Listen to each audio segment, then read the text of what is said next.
précise tout de suite que dans une vraie audience, l'ensemble des témoins ici quitteraient la salle pour être dans une petite pièce à côté, et on les appellerait au fur et à mesure, donc ils n'entendraient rien du débat qui se passe, de manière à ce qu'ils soient complètement impartiaux et absolument pas, je dirais, tenter de modifier leur témoignage. Et là, la situation est différente, donc vous êtes autorisé à rester là pour l'instant. Avant de débuter l'audition et le procès lui-même, je ferai un avis au public. C'est le public aujourd'hui qui va voter. Vous verrez à l'issue des débats, à l'issue des plaidoiries partie civile, par réquisition du parquet et plaidoiries de la défense, M. Lannes a créé une petite application absolument superbe, et vous verrez à l'écran, il y aura un QR code à scanner, et là, vous aurez des questions, est-il coupable ou pas coupable, et là, vous appuyez sur le bouton en votre âme et conscience. Après, est-ce qu'il faut de la prison, des amendes, les deux? Si on prend de la prison ferme, la durée de la prison, etc. Donc c'est vous qui, in fine, allez décider du sort de M. Mengussa. Je le précise tout de suite, pour éviter ensuite des représailles de la part de mon collègue. Alors, M. Mengussa, si vous voulez bien peut-être venir, ce serait plus simple de venir à la barre. Et Mme FT, si vous voulez bien donner à M. Mengussa les conditions d'une bonne audition. Tenez, si vous les mettez plutôt en face, comme ça, là. Ça fonctionne bien, il y a vérifié que... Voilà, pas de problème. Est-ce que vous pouvez tout d'abord décliner votre identité? Je m'appelle Gérard Menvussa, je suis né le 29 septembre 1980 à Nouméa et je suis artisan patenté. D'accord.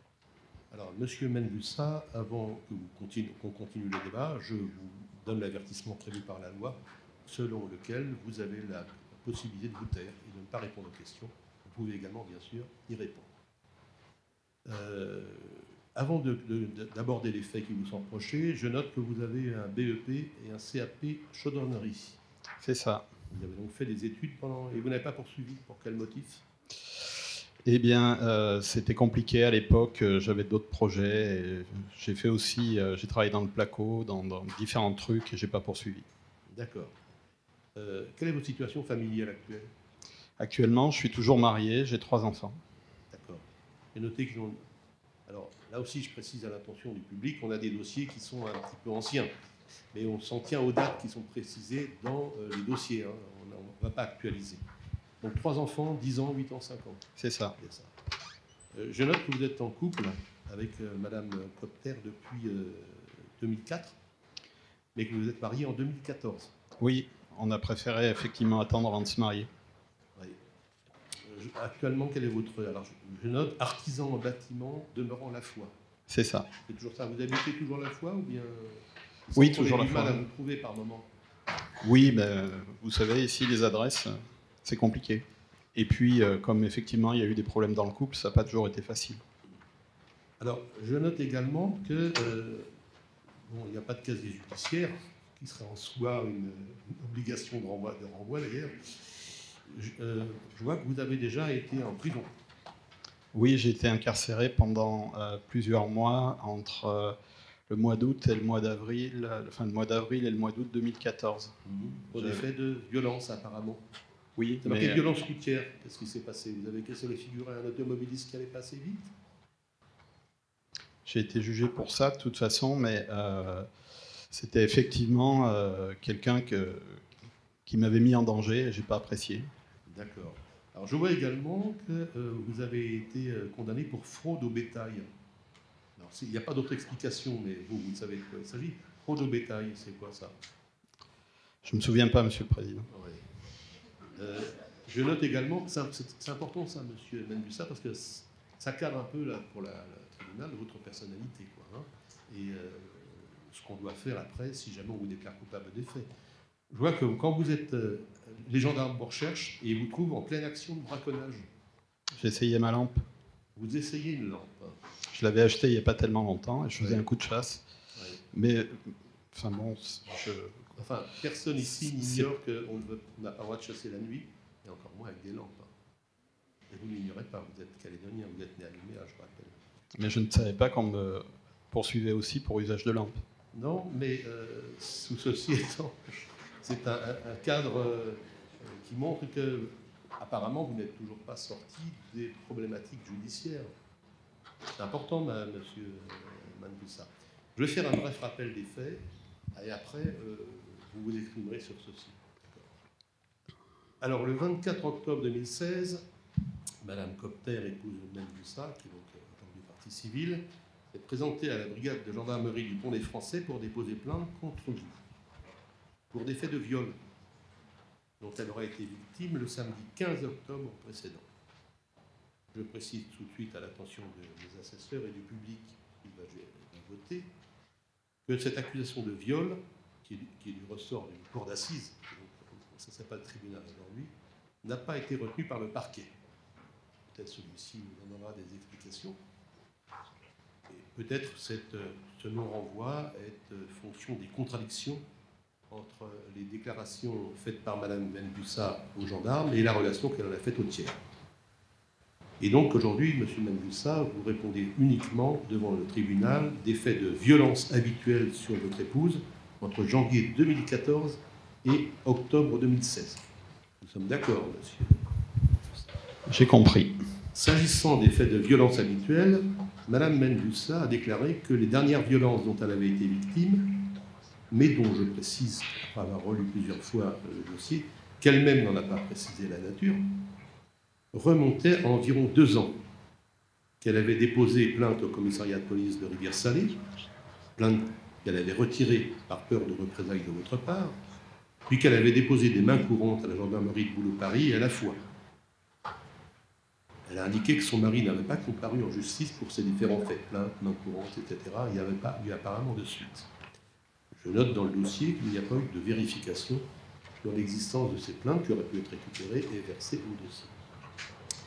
Il ressort également de la procédure que les gendarmes, après avoir reçu la plainte initiale de Mme Mangussa, ont tenté à plusieurs reprises de la convoquer, mais elle avait repris la vie commune avec vous et elle estimait que vous étiez debout bien ensemble et elle ne voulait plus entendre parler de l'affaire, ce qui fait que nous n'avons pas eu de complément de précision sur la nature exacte des violences. Elle parle de gifles, de coups, etc., mais souvent très réciproques.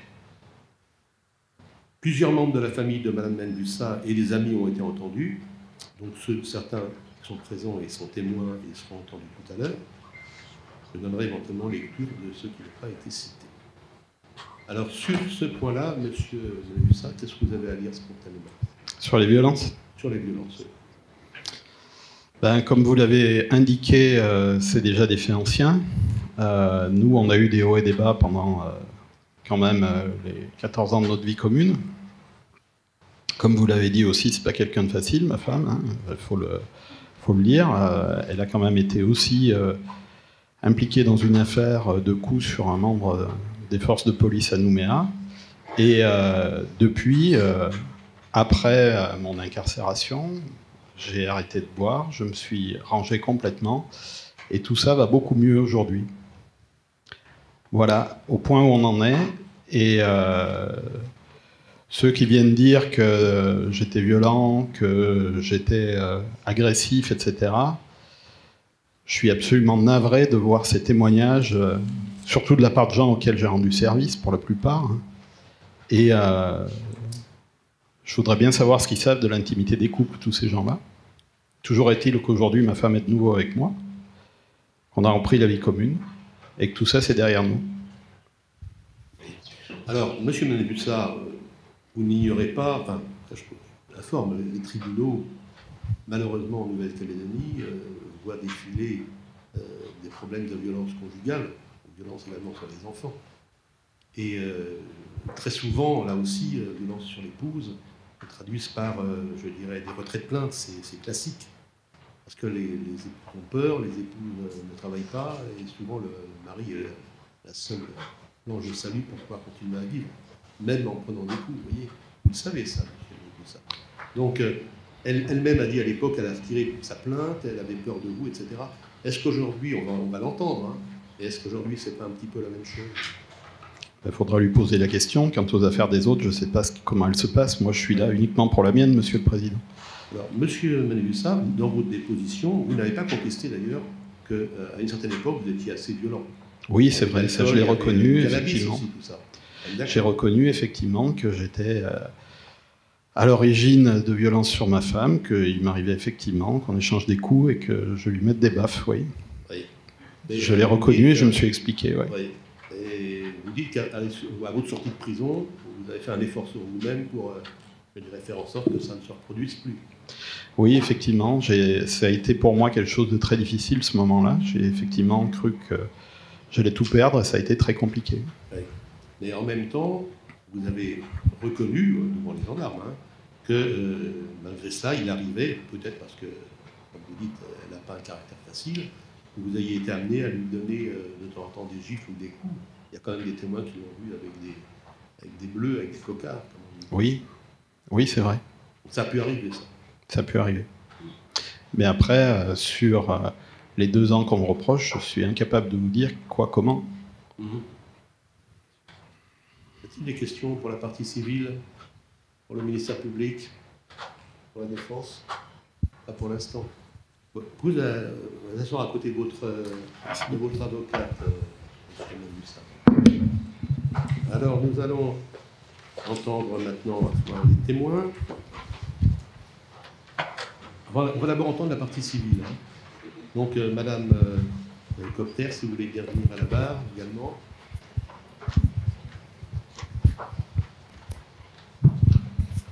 Bonjour Madame.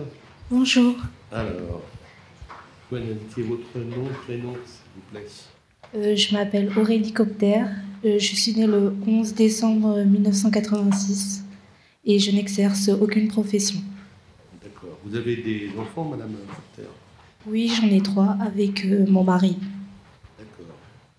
Quelle est votre situation actuelle sur le plan du couple? Vous habitez de nouveau ensemble ou bien?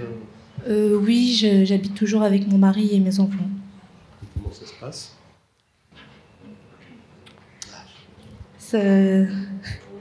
Ça se passe pas trop bien. Pas trop bien. Est-ce qu'il continue Est-ce qu'il vous bat? Non, mais les violences sexuelles persistent. Violences sexuelles. On va dire par là qu'il ne vous demande pas toujours si vous êtes d'accord. Exactement. C'est un peu ça. Ouais. Enfin, il n'est pas poursuivi pour ça aujourd'hui, mais vraiment, pour le tribunal, c'est important de savoir si cette situation a évolué dans le bon sens ou dans le mauvais sens. Quand vous avez été entendu par les gendarmes, là, vous avez dénoncé les faits de viol, bien sûr, mais Parquet n'a pas estimé que c'était établi, et par contre, vous avez estimé qu'il y avait des faits de violence. Il a dit tout à l'heure qu'avant, il était assez violent avant d'aller en prison, d'accord? Et beaucoup plus violent, je vais dire. Et qu'en sortant de prison, ça allait mieux, mais que quand même de temps en temps, il y avait des échanges entre vous, des échanges de coups. C'est exact ça? Oui. Et il a cité un élément qui est d'ailleurs dans le dossier, c'est vrai, c'est que vous aussi, vous n'êtes pas toujours facile. Je ne vois pas pourquoi il dit ça. Oui, vous avez comme on dit, vous avez votre caractère. Vous avez d'ailleurs été poursuivi pour, je ne sais pas si vous avez été condamné d'ailleurs, c'est pas dans le dossier, pour avoir frappé un gendarme. Oui, vous souriez, mais non, je suppose que le gendarme n'a pas dû apprécier. Qu'est-ce qu'il avait fait, le gendarme, pour que vous le frappiez? Vous ne vous souvenez plus? Non, je ne m'en souviens plus. Je ne me souviens plus. D'accord. Aujourd'hui, vous avez toujours vos 3 enfants. Ils s'occupent des enfants? Non. Ils ne s'occupent pas des enfants? Non, parce qu'il est tout le temps alcoolisé. Il est tout le temps alcoolisé. Ouais. Bon, y a-t-il des questions pour partie civile, ministère public? Peut-être. Bon, je peux rejoindre votre Merci. place. Alors, il est vrai que l'alcool sur le territoire et la violence intrafamiliale, c'est un vrai problème. Nous allons entendre voilà maintenant Océane, c'est la sœur. Voilà.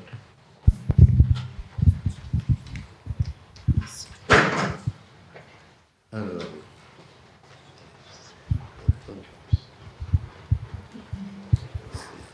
Bonjour, pouvez-vous m'indiquer votre nom et prénom? Je m'appelle Ossane Eldor. Vous êtes la sœur de Patricia Copter, c'est ça? Oui. Vous, sa sœur, à ce titre-là, vous ne prêtez pas serment. La loi prévoit que les conjoints loyers ne prêtent pas le serment. Mais évidemment, le tribunal vous enjoint de dire la vérité, bien sûr. Oui. Qu'est-ce que vous pouvez nous dire sur les relations entre votre sœur et monsieur Mensa, plutôt? Alors, pas grand-chose. Pas grand-chose parce que c'est rare que l'on se voit et que l'on se parle, on n'a pas trop de contact. Oui.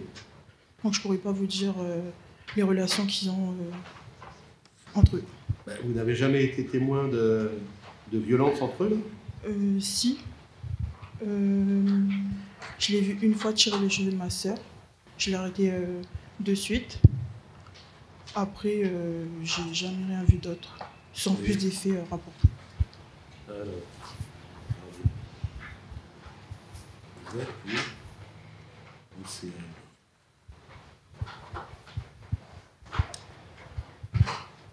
Je savais que les faits sont peut-être un petit peu anciens, mais on vous a posé une question, que s'était-il passé en 2013? Alors, elle avait régulièrement des traces de bleu sur le visage. Parlez plus fort. Oui. Elle avait régulièrement des traces de bleu sur le visage. Elle avait des cocards, oui, quoi. Voilà. Ah, oui. Elle disait qu'il était violent à certains moments. Et voilà. Alors vous avez dit, elle est aussi assez impulsive. C'est vous qui avez dit ça. Ah oui. Ouais. Qu'est-ce que ça veut dire impulsive? De la manière dont vous le dites, là, devant les gens, ça veut dire que elle cherche peut-être un petit peu aussi ce qui se passe, quoi. Non? Oui. Hein? Si elle prend des coups, elle en donne aussi, elle, des coups? Certainement. Vous êtes sa sœur, ça vous est arrivé de battre toutes les deux? Non. C'est vrai que la réponse n'est pas dans le dossier. Enfin, bon. Vous dites toujours, ça a toujours été compliqué tous les deux. Ils vivent de façon assez spéciale. Vous confirmez ça? Oui. Et vous dites également, ce qui va tout à fait dans le grand fil de propos précédents, quand ils n'étaient pas d'accord, ce n'était pas joyeux à la maison, c'est un peu de l'amour vache. C'est ça, ça monte vite. Alors ça monte vite, pourquoi? À cause de l'alcool, selon vous? Vous avez entendu, non, vous n'avez pas entendu, mais la partie civile, donc votre sœur, a indiqué que même aujourd'hui, il buvait beaucoup trop. Je pense que c'est à cause de l'alcool. Vous dites également, vous l'avez dit au départ, je l'ai vu une fois tirer les cheveux de ma sœur, mais je l'ai arrêté tout de suite. Donc vous êtes intervenu pour que ça s'arrête. Et ça s'est arrêté tout de suite? Oui.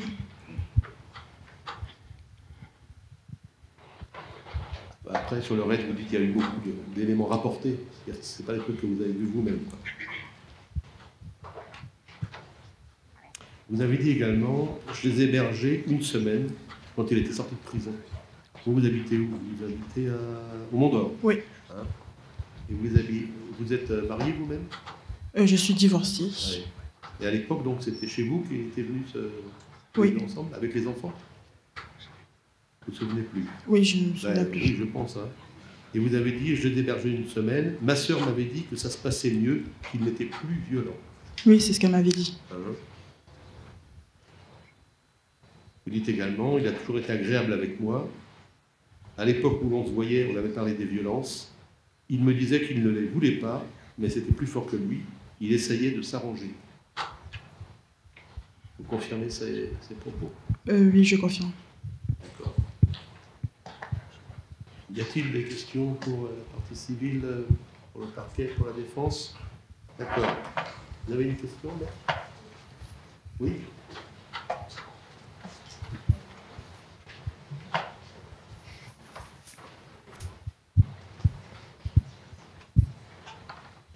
La défense est muette.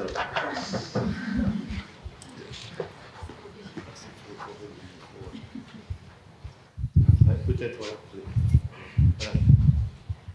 Oui.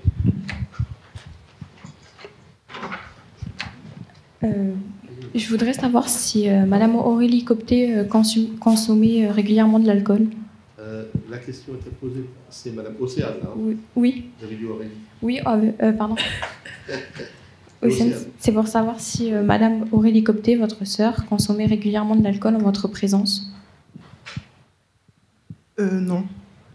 Ah, avec ma présence, non, mais... Ok. Merci.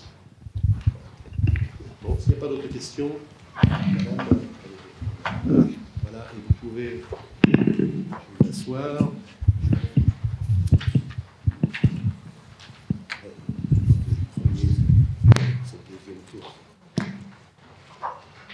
Hop. Alors, nous entendons maintenant Monsieur Bernard Saint.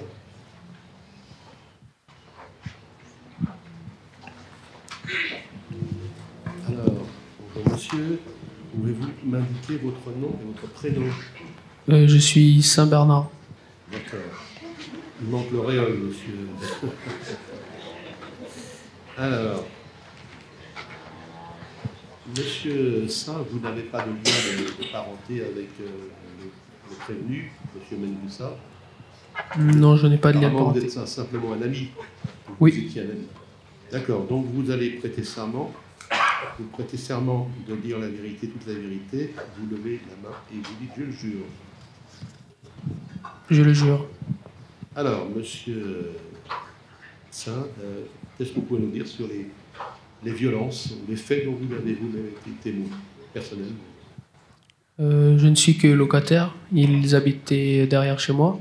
Oui. Je les entendais souvent se disputer, mais ça dépassait pas. Je ne faisais que les entendre. Oui. Et vous vous n'êtes jamais déplacé pour intervenir? Non, en général, les locataires. En fait, vous n'êtes pas... Oui, vous êtes propriétaire. Propriétaires, oui. Vous êtes propriétaire, vous les logez. Oui. Derrière chez moi. Oui. Donc, en général, les locataires, moins on les voit, mieux c'est. J'évite de les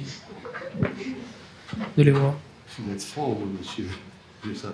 Et quand vous entendez des cris d'une femme qui se fait battre, non, vous n'intervenez pas? En général, si ça va trop loin, j'appelle les gendarmes, mais là, je me suis dit que c'était pas nécessaire. Oui, j'ai cru comprendre effectivement en vous disant que, comme vous dites, moins on s'en occupe, mieux c'est. À condition qu'ils payent le loyer. Oui. Et il semblerait qu'ils soient partis sans payer le loyer. Hein. Oui, et ils m'ont aussi volé des meubles. Ouais. Bon, on verra ce qu'il en pense. Qu'est-ce que vous pensez de ce couple-là, entre monsieur et madame Mengussa? Comment vous les voyez? Comment vous les décrivez? Je les connais pas beaucoup. Enfin, je sais que c'est des fumeurs de cannabis. Et en plus, enfin, je sais qu'ils consomment de l'alcool. Tous les deux ou simplement Marie? Tous les deux. Et vous dites ça parce que vous les avez vus ivres tous les deux? Non. Alors comment vous pouvez savoir s'ils consomment? Enfin, je les entends, souvent ils se disputent, ils ont l'air d'être ivres. Ah, et je sens surtout l'odeur du cannabis. Ouais. Parce que vous, non. Non. Et en ce qui concerne madame, qu'est-ce que vous avez dit un truc un peu bizarre la concernant? J'ai dit qu'elle pleurait facilement. Oui. Parce que plusieurs fois, je lui ai réclamé le loyer et elle a pleuré. Oui. Pour pas payer, quoi. Elle oui. essayait de vous amadouer. Et elle vous avait rajouté quelque chose. Un jour, vous êtes allé lui demander de payer le loyer. Qu'est-ce qui s'est passé? Quel jour exactement? Ah, ça, c'était... C'est une femme qui pleure facilement. Elle m'a même giflé un jour où je lui ai demandé de venir payer le loyer. Bah, effectivement, c'est une femme assez à fort tempérament. Oui. Et je lui ai réclamé le loyer et elle a assez mal pris. Ce jour-là? Oui. Pas à chaque fois, quand même. Bah, souvent, elle pleure, mais cette fois-ci, Oui, elle m'a giflé. Madame Mengussa, la claque, c'est exact? Monsieur Saint dit qu'un jour vous êtes allé demander son loyer, vous lui avez donné une paire de claques. Ou une gifle. Oui, je confirme. Vous confirmez? Oui. Enfin, c'est ce qu'on appelle la monnaie trébuchante. Oui. Vous avez dit également ceci, qui peut avoir un intérêt pour les conditions dans lesquelles les couples se disputent. Question du gendarme, entendiez-vous des disputes provenant de chez eux? Alors vous répondez un petit peu à côté, vous dites oui souvent.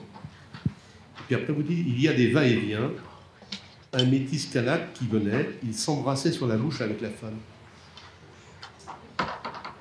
Je ne m'immisçais pas dans leurs affaires, mais je trouvais ça assez perturbant, vu qu'elle était encore avec son mari Gérard. Et quand ça se passait, le mari n'était pas là? Non. Oui. Bon.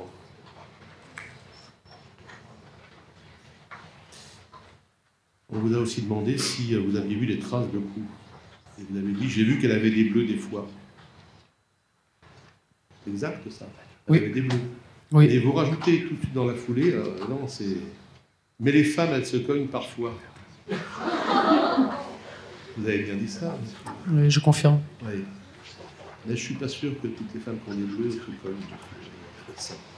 Vous avez une vision à la fois des locataires et des violences conjugales. Hein. Vous continuez à louer votre logement Vous avez des locataires encore? Non, ils ont quitté le logement vendredi dernier. Oui. Et donc vous dites qu'il est parti avec les meubles. Je l'ai appelé pour qu'il les ramène. En plus, il n'a pas payé le loyer.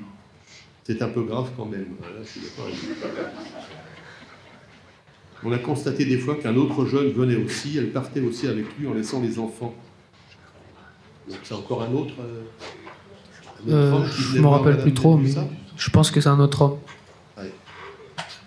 Y a-t-il des questions pour le parti civil, le ministère public? Madame Menbussa, Madame Menbussa, là, sur le... Parce que c'est l'un des objets, ce serait l'un des objets d'une dispute, là, notamment la dispute ce soir où il y a paraît-il de viol, une sorte de jalousie. Là, on nous est en train de nous dire que vous aviez peut-être un copain et que les accusations de votre mari n'étaient peut-être pas complètement innocentes. Qu'est-ce que vous en dites? Je pense que le propriétaire, il confond avec le jardinier. Oui, enfin, je ne vois aucun autre homme que mon mari. D'accord. Très bien. Bon. Je pense qu'elle est très proche du jardinier. Je vous remercie. Question pour la défense?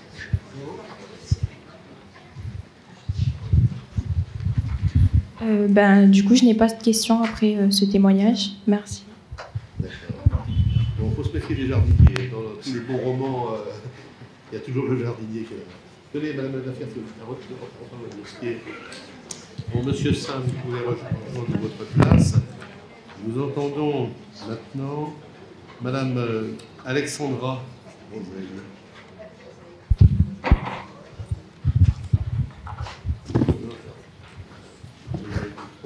Pouvez-vous indiquer votre identité, Madame? Alors, je suis Alexandra Groseille. Oui. Quelle est votre position par rapport aux époux Menbussa? Vous êtes de la famille? Vous avez des liens de parenté? Non, je suis une amie. Vous êtes une amie? C'est ça? Oui. Vous allez donc prêter serment de dire la vérité, toute la vérité, vous levez la main et vous dites « je le jure ». Je le jure. Qu'est-ce que vous pouvez nous dire sur les violences, les faits violents dont vous avez pu être témoin?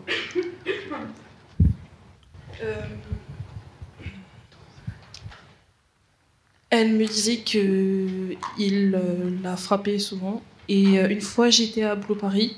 Elle avait un cocard. Ses enfants aussi me disaient qu'il avait déjà voulu la découper et qu'il avait déjà tiré des coups de feu. Un jour, je me suis réveillée après avoir entendu des cris.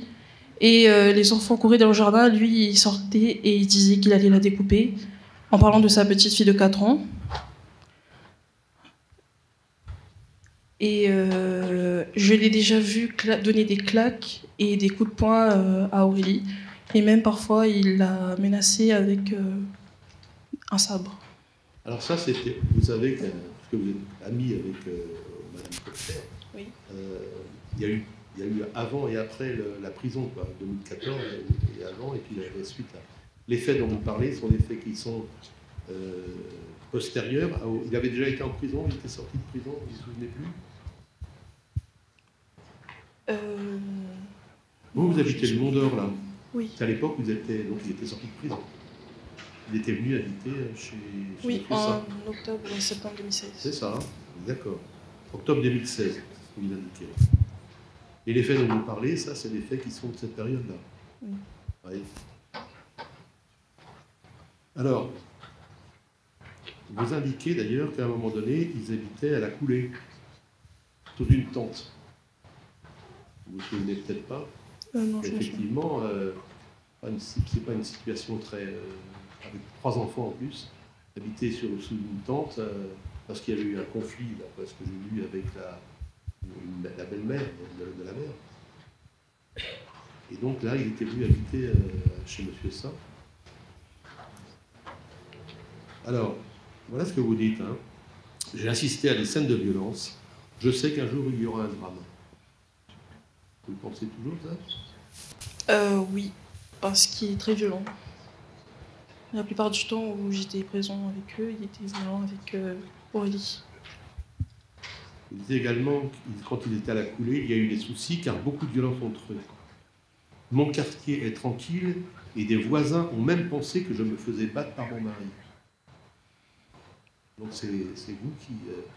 les gens pensaient que c'est vous qui vous faisiez battre. Oui. Vous indiquez que vous avez hébergé en octobre et septembre 2016 et qu'ils sont partis en décembre, dans un petit studio, donc c'était chez le ça là. Oui. Vous dites ceci. Moi-même, j'ai peur de cet homme, il est très violent. Il a déjà voulu découper Aurélie avec un sabre d'abatis. Mon mari a dû s'interposer avec son frère et ils lui ont fait tomber le sabre en tapant dans sa main. Il a même voulu découper le frère de mon mari. Confirmez ça? Oui, je confirme. Alors, vous dites que vous connaissez Aurélie depuis qu'elle est toute petite. Oui. Hein, donc, une vraie amie, quoi. Je suis allé à Boule-Paris. Bon, ils habitaient par là-bas, Aurélie? Oui, ils habitaient à Boule-Paris. Une fois, elle avait un cocard. Les enfants me le disent aussi. Ils m'ont déjà dit qu'il avait voulu les découper. Il avait tiré des coups de feu. Un autre matin, je me suis réveillé car j'entendais des cris. Les enfants couraient dans le jardin. Lui est sorti en disant qu'il allait la découper. Il parlait de sa petite fille de 4 ans. Je l'ai vu donner des claques à Aurélie, des coups de botte, prendre le sabre et vouloir la frapper avec. Une fois, il lui a mis une claque tellement fort qu'elle est tombée, elle n'entendait plus rien. Oui, c'est vrai. Vous confirmez ça? Oui. Ça, vous l'avez vu, ça. Hein? Oui, ça, j'ai vu. Quand Léon dit, vous savez, ça dit tellement de choses après, là.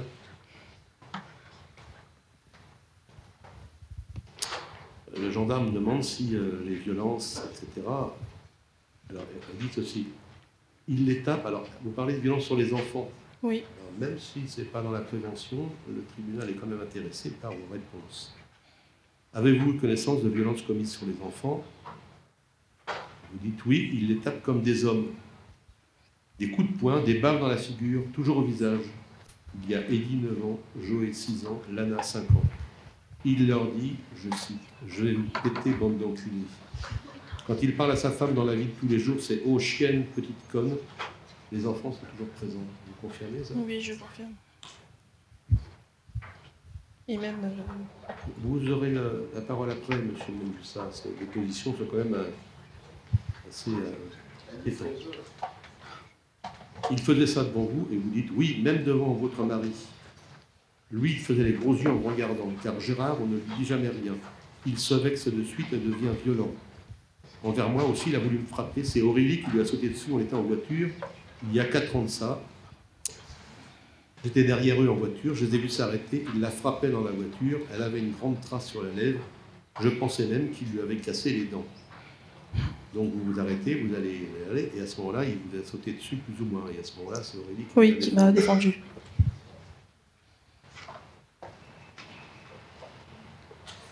Vous dites également, et vous confirmez, à un moment donné, qu'Aurélie a eu une aventure. C'est au moment où elle a déposé plainte. C'est exact, ça, vous l'avez dit. Peut-être qu'aujourd'hui, vous le regrettez par rapport à votre ami, mais vous l'avez dit. Nous sommes d'accord. Enfin, ceci étant, ça n'excuse pas les violences dont elle est victime.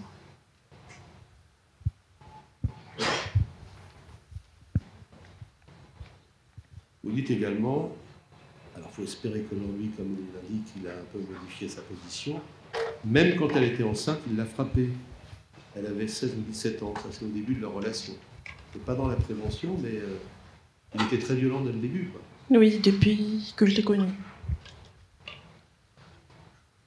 Vous dites également, et c'est important, il a beaucoup changé depuis qu'il est sorti du camp Est. Il faisait des trucs alors, dans l'autre sens, hein, il faisait des trucs qu'il n'avait jamais fait avant. Il pétait devant nous, montrait ses fesses en disant « Viens me prendre par derrière ».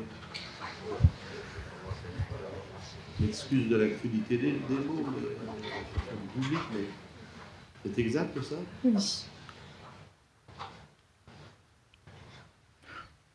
Alors vous avez également évoqué le viol, mais bon, j'ai indiqué tout à l'heure qu'il n'avait pas poursuivi, mais toujours est-il que quand elle vous a parlé de ce viol, il n'est pas poursuivi, mais il y a des violences qui existent.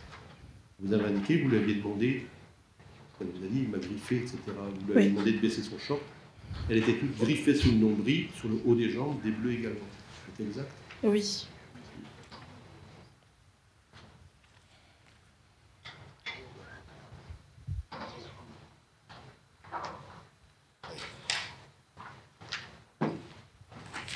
Voyez-vous autre chose à ajouter, madame? Non, je n'ai rien à ajouter. Comment? Non. Rien de plus. Monsieur Menbussa, sur ces dépositions, on ne parle pas du viol, on ne parle pas des violences antérieures. Hein. Vous-même, vous les connaissez. Vous dites qu'après le camp Est, ça serait plutôt amélioré. Écoutez, madame Rosel, ce n'est pas forcément que ça soit rangé. Elle dit ce qu'elle veut. Oui. Moi, je me suis expliqué. Oui. Voilà. Elle vient vous raconter des choses. Elle en porte la responsabilité. Je suis bien content de ne pas être marié avec elle. Sur cette histoire, finalement, il y a une sorte de jalousie quand même. Hein. Bon, il semble qu'elle reconnaît qu'elle est jalouse. Vous aussi, vous êtes peut-être jaloux. Vous aviez connaissance de cette histoire d'un homme, d'un amant? Quand j'étais au camp Est, j'ai su qu'effectivement, elle n'était pas restée toute seule, oui. Ça ne m'a pas facilité la détention, d'ailleurs. Ouais. J'y ai beaucoup pensé. J'y ai pensé après aussi. D'accord. Mais je suis toujours avec elle maintenant. Ouais. Alors, ça, elle ne le conteste pas, mais elle dit quand même que vous buvez. Je ne me suis pas arrêté complètement du jour au lendemain. Oui. Est-ce que vous avez imaginé de prendre contact avec des services sociaux pour lutter contre cette addiction? Parce que c'est une addiction à un moment donné, quand on ne fait que boire, et qu'en plus quand on devient méchant avec l'alcool. C'est elle qui le dit. Non. Monsieur, ça, excusez-moi, c'est vous-même qui le dites. Oui, mais pas dans les termes où on vient de le dire. Bien sûr, bien sûr. Mais je veux dire, cette addiction, vous l'admettez, et je pense qu'à chaque fois que vous la battez, il y a des grandes chances que vous soyez en état d'alcoolisation. Donc je reprends ma question, est-ce que vous avez déjà eu l'idée de prendre contact? Quand je suis sorti de détention, on ne m'a pas parlé de ça, et depuis, non. Ouais. Et vous ne pensez pas vouloir le faire, peut-être? Ben, on verra. Parce que vous risquez de vous retrouver encore ici, et à ce moment-là, c'est peut-être pas, je dirais, un avertissement qui peut vous être donné, c'est une sanction plus forte. Mon avocat répondra à ça. D'accord. Je vous remercie de vous asseoir.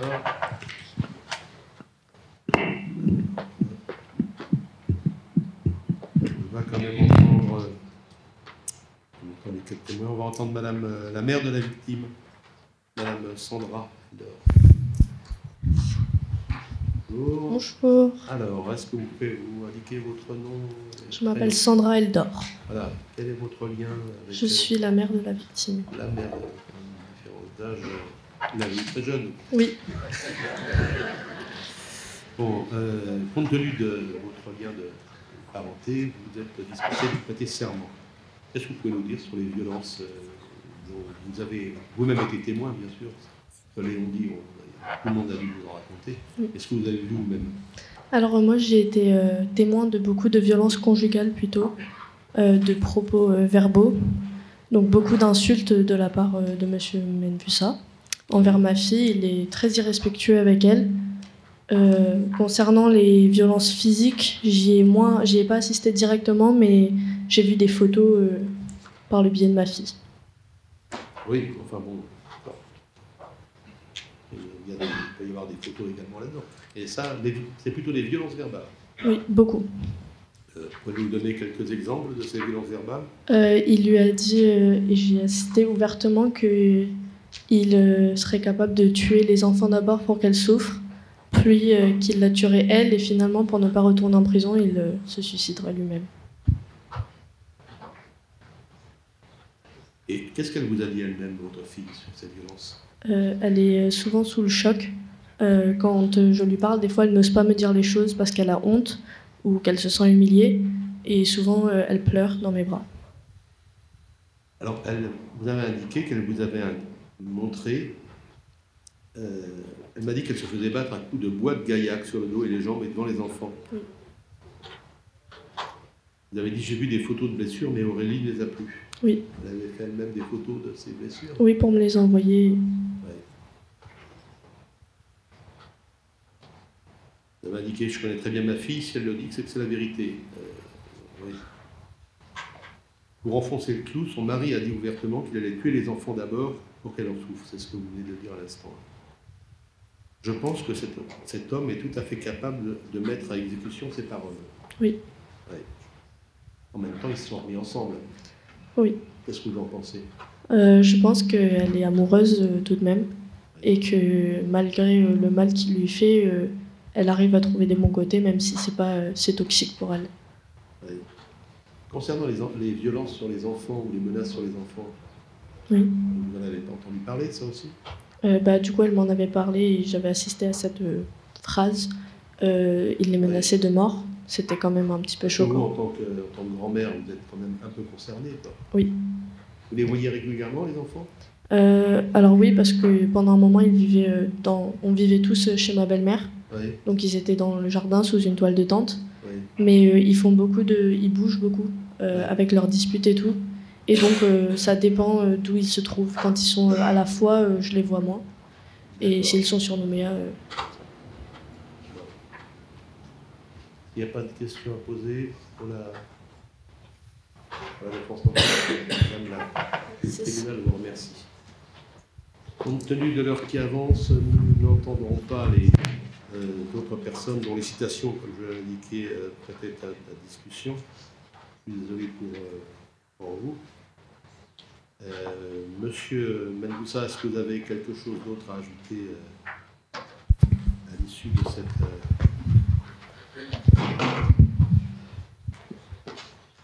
Non, je veux juste dire que c'est quand même navrant d'entendre ça et d'entendre sa belle-mère venir indiquer des choses sur le ménage de sa fille. C'est quand même assez particulier. Merci. Bon, s'il n'y a pas d'autres questions à poser de la part des parties ou des avocats, etc., je vais donner la parole à l'avocat de la partie civile pour sa plaidoirie. Ça va être difficile, je sens. Voilà. Alors, on va vous donner un... Voilà. Vous pouvez rester à votre place. Bonjour. Monsieur le Président, je suis devant vous aujourd'hui pour défendre les intérêts de ma cliente et de ses enfants. Monsieur le Président, nous n'aurions jamais pensé que 9 ans de mariage auraient échoué devant ce tribunal. Le samedi 15 octobre 2016, le couple était invité à un repas chez la cousine de Madame Copter. Les hommes devaient sortir de leur côté et les femmes devaient rester à la maison. Mais au cours de la soirée, il a été décidé que les femmes sortiraient aussi. Apprenant ça, M. Manvessa a changé ses plans et a décidé que le couple allait rentrer chez eux.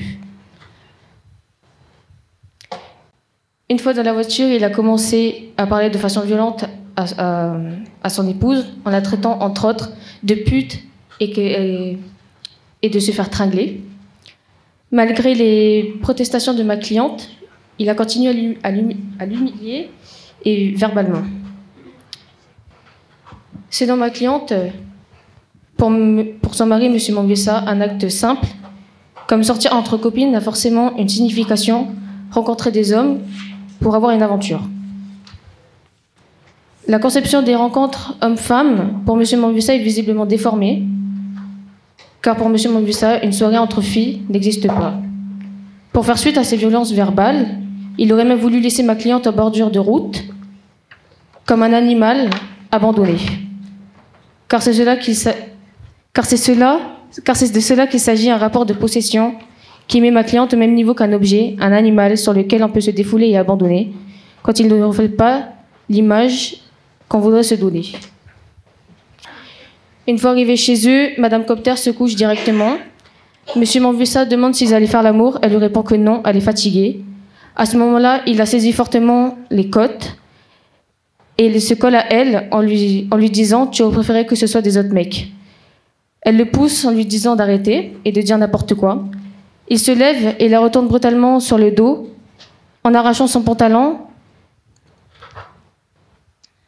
Et pendant cela, il lui a introduit un doigt dans son anus en lui disant « C'est ce que tu voulais ce soir ». Après cela, il l'a viré du lit et Madame Copter est partie à l'extérieur pleurer. 30 minutes plus tard, Madame Copter revient dans la chambre. Et M. Manvussa lui dit qu'il était désolé, que ce n'était pas ce qu'il voulait faire et ce qu'il visait. Je rappelle à votre attention le temps qui s'affiche derrière. 4 minutes. Et M. Manvussa a quand même voulu faire l'amour. Et Mme Copter s'est laissée faire car elle voulait la paix. Et M. Manvussa a dit que si Mme Copter voulait partir, il pensait lui mettre la panse de sa vie et que jamais elle se relèvera. Un autre soir, Mme Copter et M. Manvussa habitaient chez Mme Groseille au Vallon d'Or. Le couple venait de se disputer. Donc Mme Copter est partie s'allonger en tournant le dos à son mari. M. Manvussa s'est couché lui disant « En baise ou quoi ?» avec violence. Mme Copter lui dit que non. Il l'a donc retourné brutalement sur le dos. Et son mari, il a donc arraché son pantalon et sa culotte. Elle s'est retrouvée les fesses à l'air et M. Manvussa lui a introduit le doigt de la main droite dans son anus. Pendant 2 à 3 secondes, sans mouvement de va-et-vient. Après cela, le couple a eu un rapport sexuel non désirable. Je suis désolé, mais comme à l'Assemblée nationale, encore faut-il le savoir, bien sûr, le temps de parole, une fois que vous arrivez à la fin, on vous coupe. Alors donc, je suis désolé. Juste une précision complémentaire, maître. Est-ce que vous demandez des dommages-intérêts? Oui. De quel montant? Un montant de 1 million. 1 million de francs. Titre du préjudice moral, préjudice physique, préjudice moral, je suppose. Bon. Préjudice moral? Préjudice... oui. D'accord. Nous allons passer maintenant à monsieur ou madame le substitut du procureur, en vous rappelant, là aussi j'aurais dû le rappeler, que vous avez une durée maximale de 4 minutes. Donc il faut aller à l'essentiel. Madame le procureur, vous avez la parole. Mesdames et messieurs la Cour, 213 000. En moyenne annuelle en France, 213 000 femmes déclarent avoir été victimes de violences physiques et ou sexuelles par leur conjoint ou ex-conjoint entre 2011 et 2018. Commettre des violences physiques, c'est porter atteinte à l'intégrité d'autrui. On ne considère plus la personne comme un être égal, mais comme une personne que l'on soumet à notre volonté par la force. Commettre des violences physiques, c'est également porter atteinte au droit et au respect, à la dignité. Dans le cas de Madame Manvussa, c'est son mari qui, lors de disputes, avait pris l'habitude de la traiter de manière abusive, violente, voire humiliante. En effet, Madame Manvussa déclare avoir été victime des violences habituelles par son mari, Monsieur Manvussa, avec qui elle vit depuis bientôt 16 ans. Ils décrivent tous deux de nombreuses disputes au cours de leur année. Seulement un soir, l'une de leurs énièmes altercations part trop loin. Madame Manvussa est victime d'une agression sexuelle et d'un rapport sexuel non consenti. Les violences habituelles se définissent par des violences physiques, psychologiques, sexuelles et ou économiques répétées de manière régulière. L'article 222-13 du Code pénal dispose que les violences physiques, ayant entraîné une incapacité de travail inférieur ou égal à 8 jours est punie de 3 ans d'emprisonnement et 45 000 € d'amende lorsqu'elle est commise sur le conjoint. On constate ici que de telles violences ont eu lieu, puisque de nombreux témoins ici présents peuvent en attester, mais également car M. Menvusa en reconnaît lui-même certaines. Il est également décrit comme un homme violent, impulsif et instable, pour ne citer que les témoins entendus durant l'enquête préliminaire. De plus, M. Menvusa était bel et bien conscient des violences engendrées, puisqu'il confie même à Océane Eldor, la sœur de la victime, avec qui il a abordé le sujet des violences, que c'était plus fort que lui, qu'il ne le voulait pas et qu'il essaierait de s'arranger. Il en va de même pour l'agression sexuelle et le rapport sexuel non consenti, puisque lorsqu'on lui demande, lors de sa garde à vue, quelle en est sa définition, il dit, je cite, « C'est une femme pas consentante ». Il est également important de préciser que Mme Menvusa a bel et bien fait comprendre son refus d'avoir une relation sexuelle avec son mari, avant qu'il décide tout de même de l'agresser sexuellement et qu'elle ne soit contrainte d'avoir un rapport dans le seul but qu'il la laisse tranquille. Compte tenu du chef d'accusation retenu contre M. Menvusa, violences habituelles n'ayant pas entraîné d'incapacité supérieure ou égale à 8 jours, par une personne étant ou ayant été conjoint, concubin ou partenaire lié par un pacte civil de solidarité, il est absolument nécessaire de réagir fermement pour ne pas banaliser ce genre de comportement et l'effet dévastateur qu'il peut avoir sur les victimes. Je vous propose donc de prononcer contre lui une peine de 3 ans d'emprisonnement et 45 000 € d'amende. Je vous remercie, Madame le procureur. Pour la défense, maître.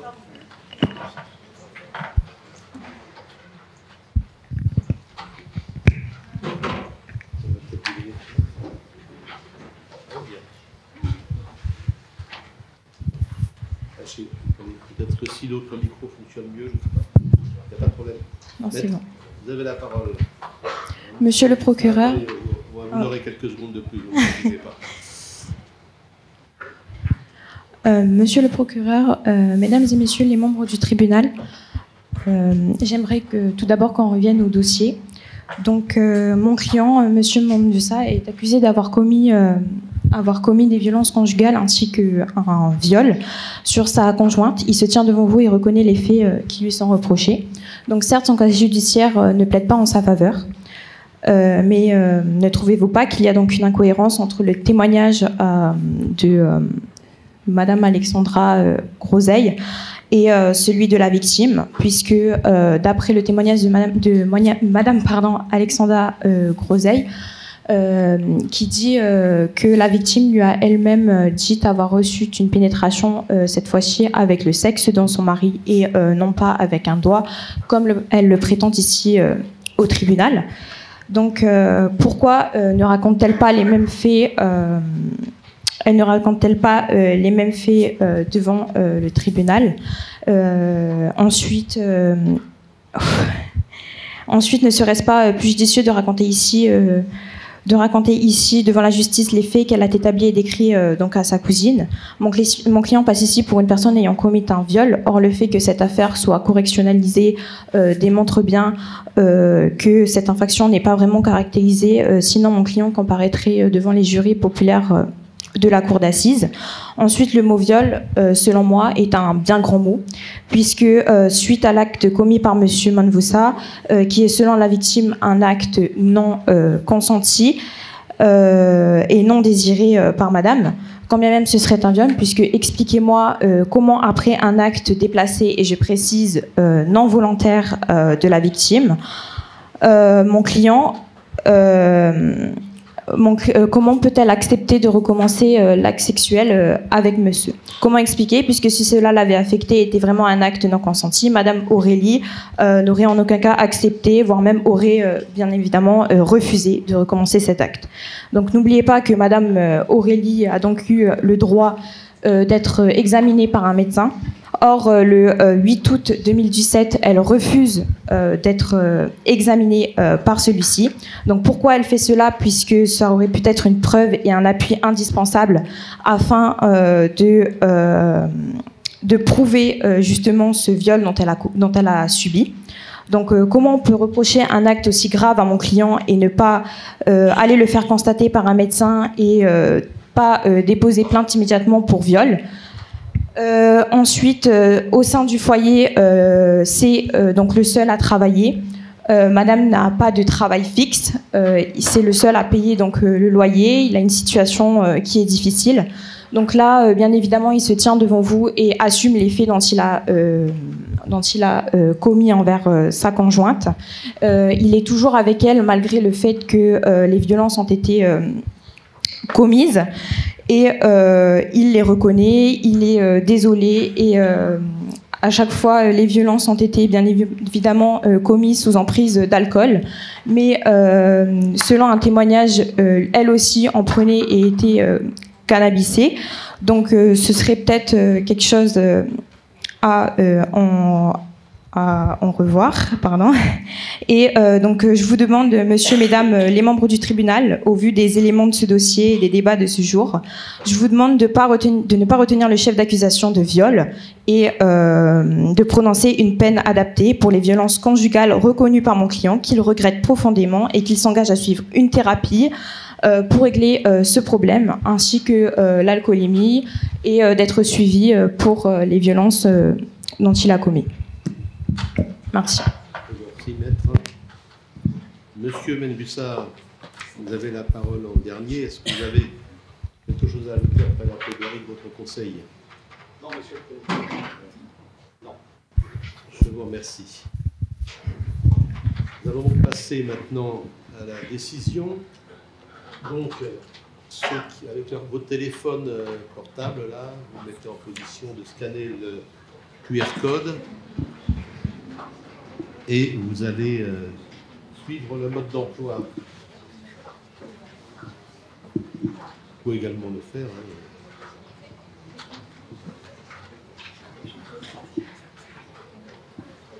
Voilà. On va vous agrandir le QR code. On attend que tout le monde est scanné. C'est la justice du 22e siècle, là, monsieur le Premier Président.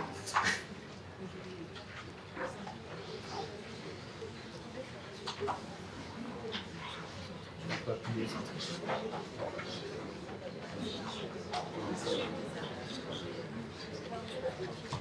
vous mettez chacun un petit nom là. Excusez-moi, pour les personnes qui n'ont jamais utilisé ce procédé, il vous suffit juste de scanner à l'aide de votre téléphone en position appareil photo le QR code que vous trouvez sur l'écran. On vous invite à rentrer votre pseudo. Un petit avatar vous est attribué. Et vous recevez normalement sur votre téléphone la confirmation de votre inscription sur le jeu. Je vais attendre que le nombre de personnes inscrites soit suffisant, ou du moins qui reflète un peu le nombre de personnes à l'intérieur de l'amphithéâtre. Et à ce moment-là, je pourrai démarrer la série de questions. Je précise que je ne suis pas responsable des avatars qui vous sont octroyés. C'est monsieur Lannes.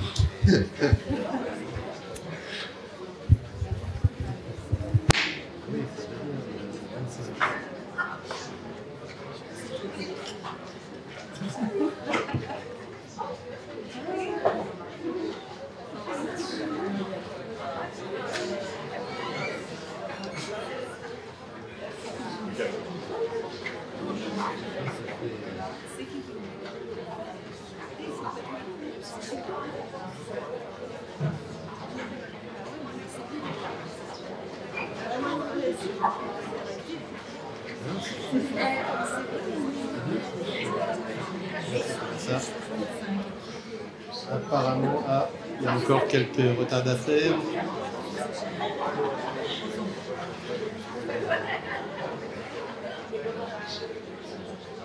On a la Wi-Fi ici.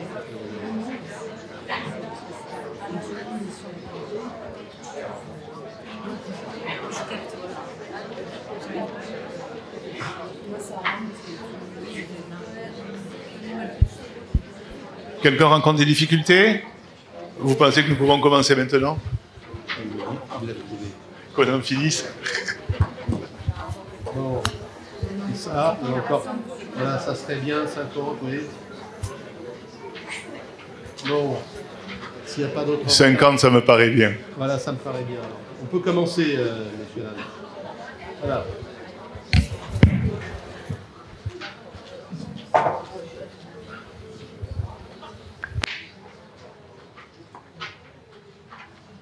Ça, c'est la prévention. Vous remarquez qu'il n'y a pas, on n'est pas question de viol hein, dans ce dossier, mais uniquement des violences habituelles. Voilà. Alors, la question, est-ce que, oui ou non, a-t-il commis ces violences? Voilà. Alors, là, vous faites oui ou non. En fait, sur vos smartphones, souvent, il n'y a pas marqué oui ou non, mais vous avez les couleurs des icônes qu'il faut suivre.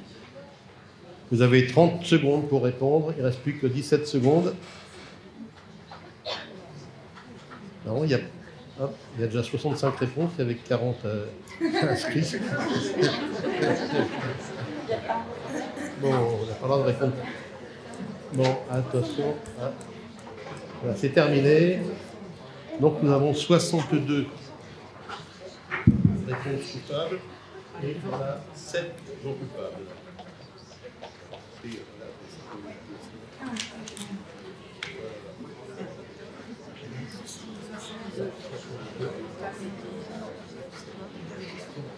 Donc, M.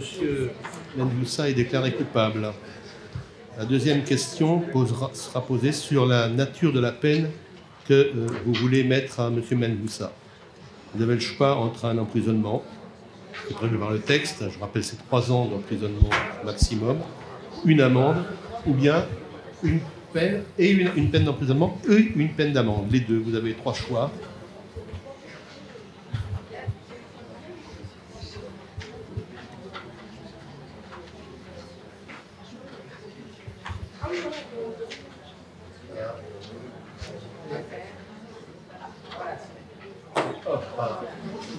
Voilà. Donc, on sait déjà que c'est un emprisonnement plus une peine d'amende. Peut-être que finalement, les publics va suivre les réquisitions du ministère public. Alors là, on pas trop vite. Ensuite, puisqu'il y a de l'emprisonnement qui a été décidé, quel est le montant maximum que vous voulez mettre? Vous avez le choix. Et vous, c'est les icônes, c'est les couleurs qu'il faut choisir. 36 mois, c'est le maximum. 6 mois, 1 an, 1 an et demi, 2 ans, 2 ans et demi, 3 ans.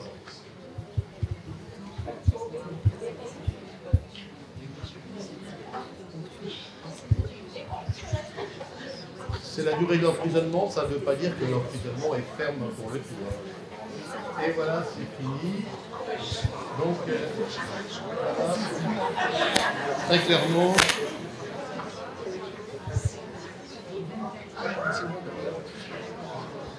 alors, c'est 3 ans. Ensuite, la question suivante, vous notez, à partir du moment où vous avez décidé de l'emprisonnement, est-ce qu'on met de l'emprisonnement ferme pour le tout, ou bien une partie sursis, ou bien du sursis, ou bien du sursis avec mise à l'épreuve? Je rappelle que l'avocat de la défense a suggéré une thérapie, ce qui peut se faire effectivement dans le cas d'un sursis avec mise à l'épreuve. Ah, ça répond un peu plus vite maintenant.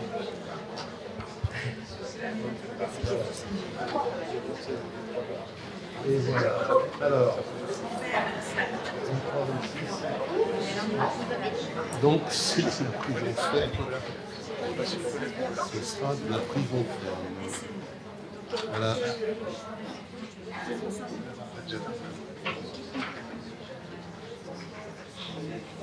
Alors là, finalement, cette question, on peut la passer, puisque finalement, c'est la prison ferme qui a été décidée à la majorité, la large majorité.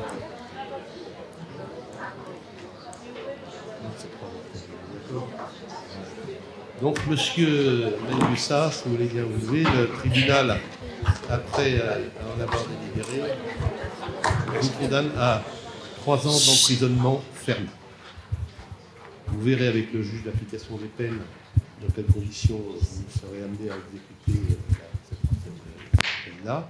Pour l'instant, vous n'avez pas été déféré par détention provisoire, donc vous verrez éventuellement avec votre avocat et avec le service d'application des peines dans quelles conditions vous pouvez exécuter cette peine. Voilà. Et vous pouvez éventuellement faire appel, bien sûr. Il y avait un délai de 10 jours pour le faire, je le rappelle. Voilà. Donc cette audience est terminée. On s'accorde quelques petites minutes avant de passer à l'audience suivante.